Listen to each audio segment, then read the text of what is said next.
My name is Declan, and I'm one of the Brockville Museum summer students this summer. I'm currently a history student at University of Toronto, and as a history student I'm really interested in a lot of the history of architecture, especially in Canada and some small towns like this in Brockville. This summer at the museum I've been doing a lot of studying and projects about the history of the architecture in Brockville and some of these magnificent buildings that we have here. So I thought I would bring to all of you today some of the history of Brockville and some of these pieces of Brockville history. And I wanted to start right here at the Brockville Museum, and right behind me is the old Beecher House. If you've been to the museum, you've probably been inside Beecher House, but it wasn't always part of the museum. In fact, it was built around 1815 and was originally owned by a man named Isaac Beecher. So we were just in the back section of Beecher House, but that was actually the original section of Beecher House. So around 1815 that back was built, and around 1840 this section behind me here was added on. And this became the main section of the house with most of the rooms in it, as it is the main section of the museum offices. So this main section actually became a good example of some of the types of architecture that were being built in Brockville in the early 1800s. This is in the Georgian style of house. So back in the 1800s you would have seen many of these types of houses all around Brockville. Nowadays there's not so many, but we still have Beecher House and a couple of others to act as good examples of what would have been standing. You might also notice a few interesting parts of Beecher House that are architecturally interesting. For example, you'll notice that it's very high off the ground. This actually sets Beecher House apart from other houses like it. For whatever reason they built it very high off the ground. You'll also notice the low pitch roof. It's very interesting that low pitch roof is an old British tradition, and the people that were originally settling in Brockville were United Empire Loyalists.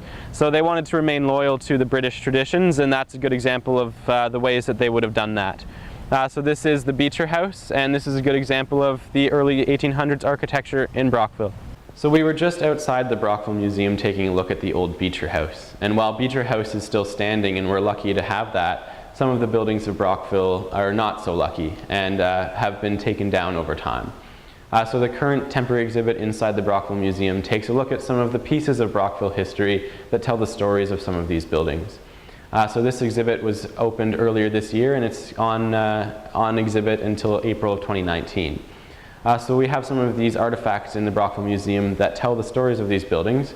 So I'll point out just a few of them from this exhibit right now. We have the old East Ward School down here, an old rock from it. We have the old terracotta turtle from the Fulford Fountain, as well as a rock from the old Kingston Bridge. And over here we have some of the fires of Brockville. So right here we have an old pane of glass and a room key from the Revere Hotel. The Revere Hotel burned down in the 1970s. And beside it we have a story of the Grand Central Hotel, another fire in Brockville. And over on this side we have the old Comstock building. And this building was actually demolished in 1974, but we have this old cornerstone from it in the museum, and it tells the story and the history of this building, which was a fun old story with some of the patent medicines in Brockville. And over here we have a more interactive little game for people to play. This game is actually a little bit educational in telling the stories of how these architectural changes happen over time. So buildings don't last forever, and there's usually a few reasons for that. This tumbling tower game that we play tells that. So we have the yellow blocks for development. That shows how the development changes architecture over time. Red blocks represent fire, and blue blocks represent neglect. Now while buildings in Brockville have seen all of these, it's fire that actually has influenced the landscape of Brockville in terms of architecture a lot. So we saw that with the old Revere Hotel, the Grand Central Hotel, and now we'll be taking a look at one in person just off-site a little bit.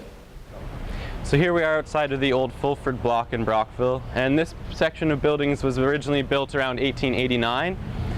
You might see that there's a little bit of a difference in some of the architecture from the top and the bottom. This is because in the early 1900s there was actually a fire in this building. The top floor was the section of Dr. Williams' Pink Pills Company, owned by George T. Fulford, and the fire started in the elevator shaft. It actually made the roof cave in, and all of the pink pills, 3 million of them were destroyed, as well as the inventory of curry drugs, which was along the bottom section of the building. So you can see the effect that this fire had on the building, as the architecture is very different. The bottom is the old stonework, and the top is some of the bricks They decided to use these bricks rather than replace the stone because it would be faster to get the businesses back open.